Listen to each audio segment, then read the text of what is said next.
بسم الله الرحمن الرحيم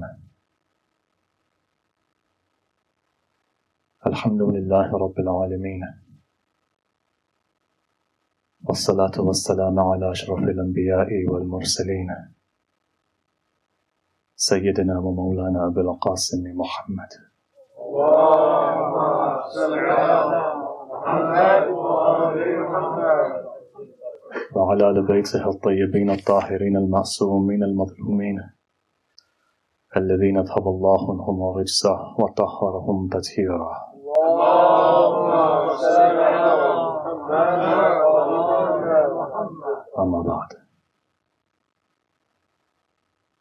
The lights have been switched off now. Darkness is prevalent. You're now sitting on the floor. 1400 years ago, darkness was prevalent. Mothers and children were sitting on the floor. Shaam-e-Ghariba is upon us.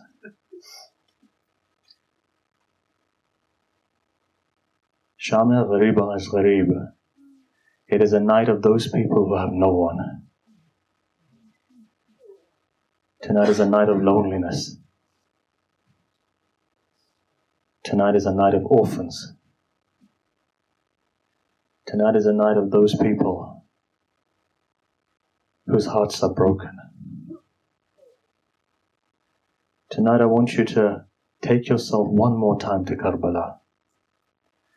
I know you've mourned for 10 nights. I know you've cried for every member of Hussein's household. When Ali Asghar's neck was pierced, you cried. When Qasim's body was shattered into pieces, you cried. When Ali Akbar's chest was ripped open, you cried. When Abbas's right arm fell, you cried. When Aun and Muhammad were thirsty next to the bank of the Euphrat, you cried.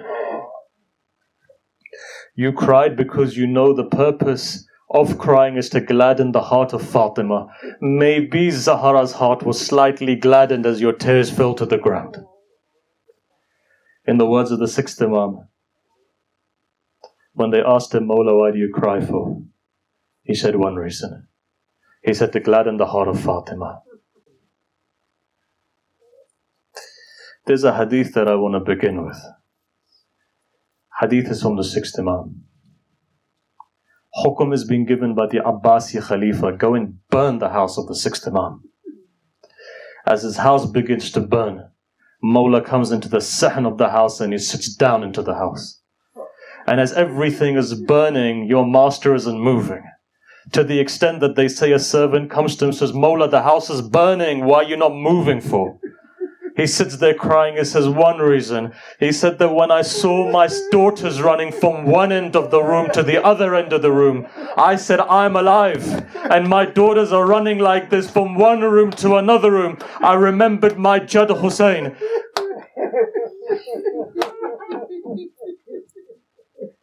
My daughter's father is alive. They had no father when Sakina was running from one end of... Somebody came to Imam Zain al-Aberdeen and asked him. He said, what happened on that night? Imam looks towards his tasbih, says, when it breaks open and the beads go everywhere. He says, this is how all of the ladies were running. One was going in that direction and another one was going in this time. Shias of Ahlul Bayt, tonight when you go home, your daughters are going to be there. You're going to put your hand on their head. You're going to put your hands on their cheeks. Let me tell you one thing though. Your daughters will be safe. Their earrings will be okay. Their hijab will be intact. Maybe one of them will come to you and says, Baba, can you...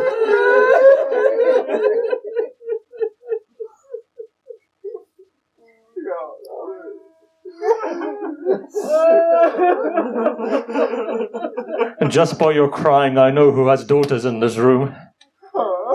You know, when a small girl, your daughter, comes to you, how ma'soom she looks.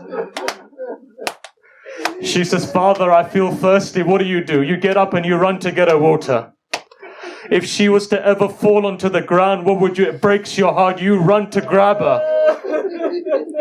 Sayyidah Zainab says, she says to all of the women, come together, let's huddle together. One woman stands up. She was one of the daughters of Amir al-Mu'mineen. Her daughter was Khadija. She says, Zainab, my 2 children are lying there. Horses are trampling over their bodies.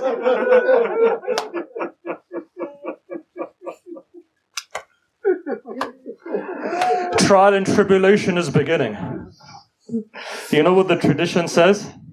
It says on the 11th of Muharram, all of the women's arms were tied behind their backs. But the one arms that weren't tied were the children's arms. They were grabbing onto their mothers. Mothers were watching. Every time the camel went up and down, mothers were watching. If the child's eye was closing, mothers would say, children, wake up. Some children's eyes closed, they fell. Mothers' hands were tied. Camels stamped on their bodies.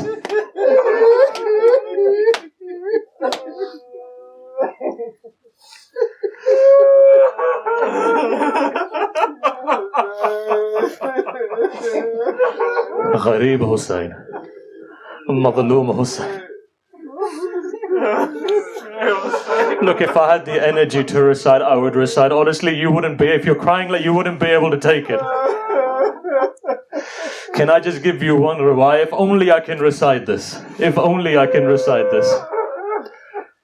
Sheikh Abbas Razavi writes, in fact, you find Riyaz al-Quds. In Riyaz al-Quds is written, it says that when Sayyid al-Shuhada's body was lying there, everybody was looting the body of Sayyid al-Shuhada.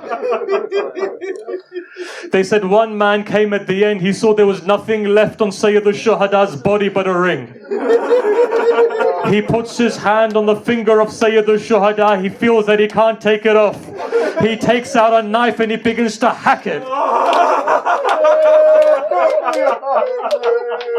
Many years later, he was doing the tawaf of the Kaaba and saying, Allah, I know you'll never accept my repentance. A man comes to him and he asks him, why do you say that? He said, I hacked the finger of the son of Zahra. After I hacked it, I looked up. It says that a caravan of light was coming down. From that light, 3 lights came out. One light came running to the head of Hussein. Cut the body of Hussein. He puts his hands on the shoulder of Hussein. He says, my grandson Hussein, what's happened to you? Another light comes. It goes to the right hand side. It says, my son Hussein. Another light comes. It goes to the left hand side. It says, my brother Hussein. This man Mal'oon says, I saw another caravan of light coming. There were some women in that. One woman gets up, the other woman stand back. She comes running to the feet of Hussein, and then after that she hugs the Noor that was standing next to the cut head of Hussein. And at that moment she says, Father, look at these Mal'oons. They've chopped the head of my... Sahib Riyaz al-Quds says, at that moment from the cut body of Hussein a voice comes, says, Mother, that person who cut my finger is lying in the bushes. Zahra looks at him and says, may Allah's curse be upon you, may your hand dry up.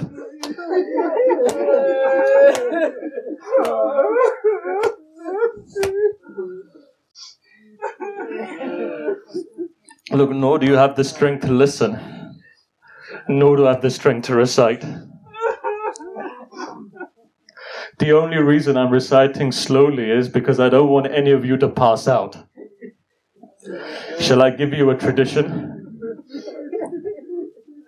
Honestly, if I can narrate this, I'll narrate it.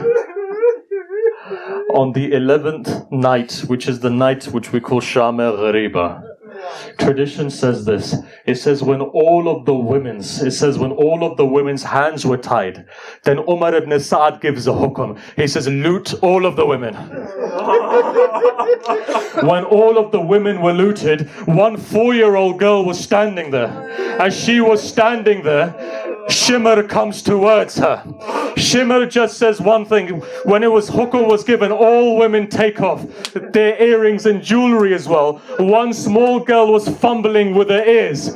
Shimr comes forward. He grabs her earrings. When he pulls her earrings, Sakina looks up and she says one thing. Oh man, you should have given me a couple of minutes. I've never taken off my earrings. My mother takes them off.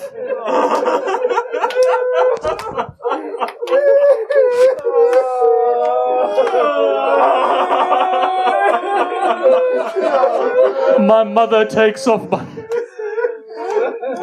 Blood begins to flow. Shimr doesn't stop there though. The minute that he mentions her mother, he takes his hand and he slapped her on the face so hard that 40 days later, when the head of Imam Hussein came, she just says one thing: Father, forgive me that I stutter when I speak. When Shimr slapped me, from that time onwards, I can't speak properly.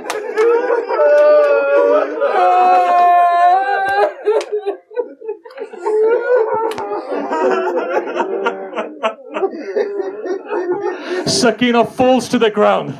As she falls to the ground again, you know what the tragedy is this? You're listening and you're crying. Mothers, can I tell you something? Her mother was 40 paces away. Her hands were tied behind her back and she was looking towards the Furat. She was saying, Abbas, you loved Sakina.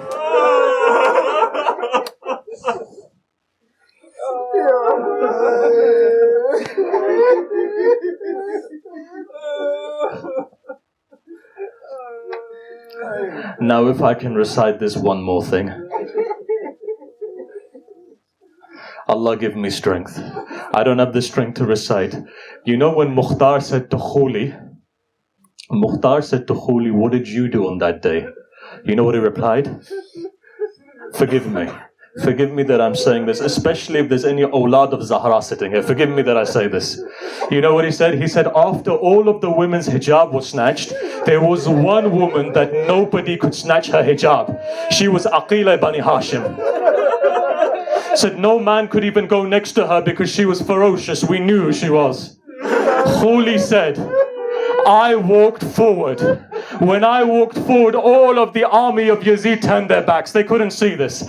And as I walked forward, I had a spear in my hand. She looks at me and she says, don't come forward. Don't you know who I am? I'm the daughter of Rasulullah. He said at that moment I didn't care, so I moved forward. He said as I moved forward, she says, don't you know who I am? I'm the daughter of Ali. Again, nothing happens. I'm the sister of Abbas. Khuli says, I took my spear and I slapped her on the face with my spear. Zainab begins to fall. I took my spear and I grabbed her hijab.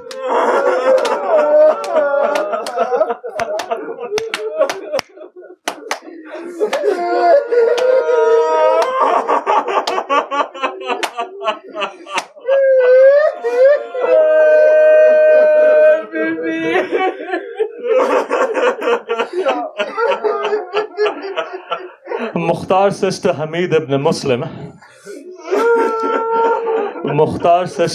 ibn Muslim, he says, what did you do on that day? You know what he says? Hamid says, Mukhtar, I didn't do anything. He said, you must have done something, but what made you do something? You would pray behind Ali ibn Abi Talib. He says, listen, they would have killed my family, but he says, Mukhtar, I promise you I didn't do anything. He says, so tell me, what did you see on that night? He said something. He said that I saw when Shimr was going towards the tent of Zainab. There was a tent there. He was going towards it. I grabbed Shimr's hand. I said, look, Shimr, you've destroyed these people. Why do you want to go into the tent for? Why do you want to burn this tent down? It says, at that moment, I saw Umar ibn Sa'd going towards the tent too as well. So I grabbed Umar ibn Sa'd as well. He says, at that moment, I saw a 5-year-old boy. He was running into the tent. He was running out of the tent. Running into the tent. So I went to see what this was. When the 5-year-old boy saw me, he turned around and says something. He says, look, if you're here to beat my father, beat me instead. My father is sick, my father is ill. And as I moved forward, he jumped on his father. I asked him what his name was. He said his name was Muhammad al-Baqir. He was covering his father. He says, son, I'm not here to beat your father. I'm here to help you to take your father out. He says that when I took out Zain al-Abidin, I began to walk. When I began to walk, he says, I looked up and I saw a 4-year-old girl. I saw she was panicked. She was panicked. So I lay down. I didn't want to panic her. You know what she was doing? She was screaming all of a sudden. He says that she screamed in such a way that I can still hear it in my ears. It doesn't come out of my ears. The girl was screaming. You know what she was saying? She was saying, Abbas!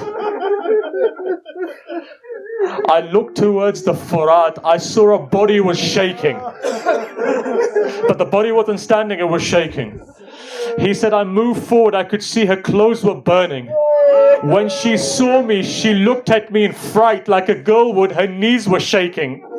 She says, oh person, I don't have anything more for you to loot. He says, I'm not here to loot you. I'm here to help you to extinguish this fire. Says, I extinguished the fire. He says, when I extinguished the fire, he says, she was still running in the maqtal. She comes back to me. She says, oh Sheikh, I want to ask you for a favor. Says, what is it? She says, I will give you dua on the day of judgment. Just tell me where Najaf is.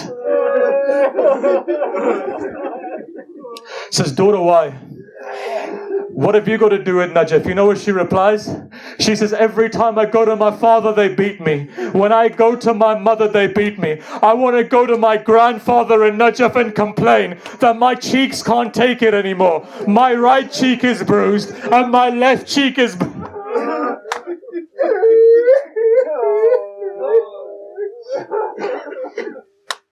Hamid ibn Muslim says something. He says something. He says, look, nighttime befell. Nighttime fell. Sayyidah Zainab gathered all of the family together. They say one girl was missing. That girl had been running. She was missing. Says when Zainab now comes into the maqtal, Hamid ibn Muslim says, I saw a very tall woman begin to walk, but her back was bent. And as she was walking, she was looking towards the Furat and calling for somebody. When no answer came, she was standing in the maqtal and she was shouting, Sakina, Sakina, Sakina. From a cut head a voice came, says, Zainab, lower your voice. My daughter's been beaten too much today, she just went to sleep. Says, I saw this old woman go towards, found the cut head. You know what? Sakina had a small head on the chest of her father. At that moment when I grabbed her, I asked her, daughter, how did you recognize your father? She replied, she says, when I'd been beaten and my clothes were burning, I was calling for my uncle Abbas. When he didn't reply, I called for my father. And when I called for my father, a voice came, Ilayya, Ilayya, Ya Bunayya. When I went to my father's chest, I saw all of his chest was covered in arrows. With my small hands, I plucked every arrow out of his chest.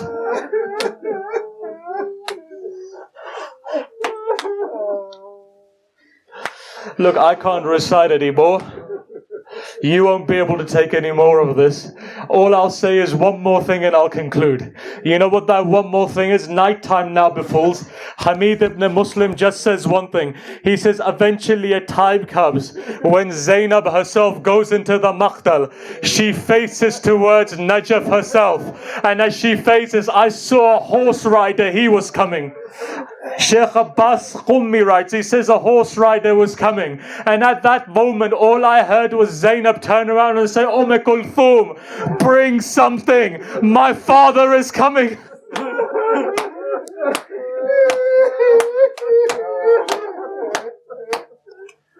Mata Hussain.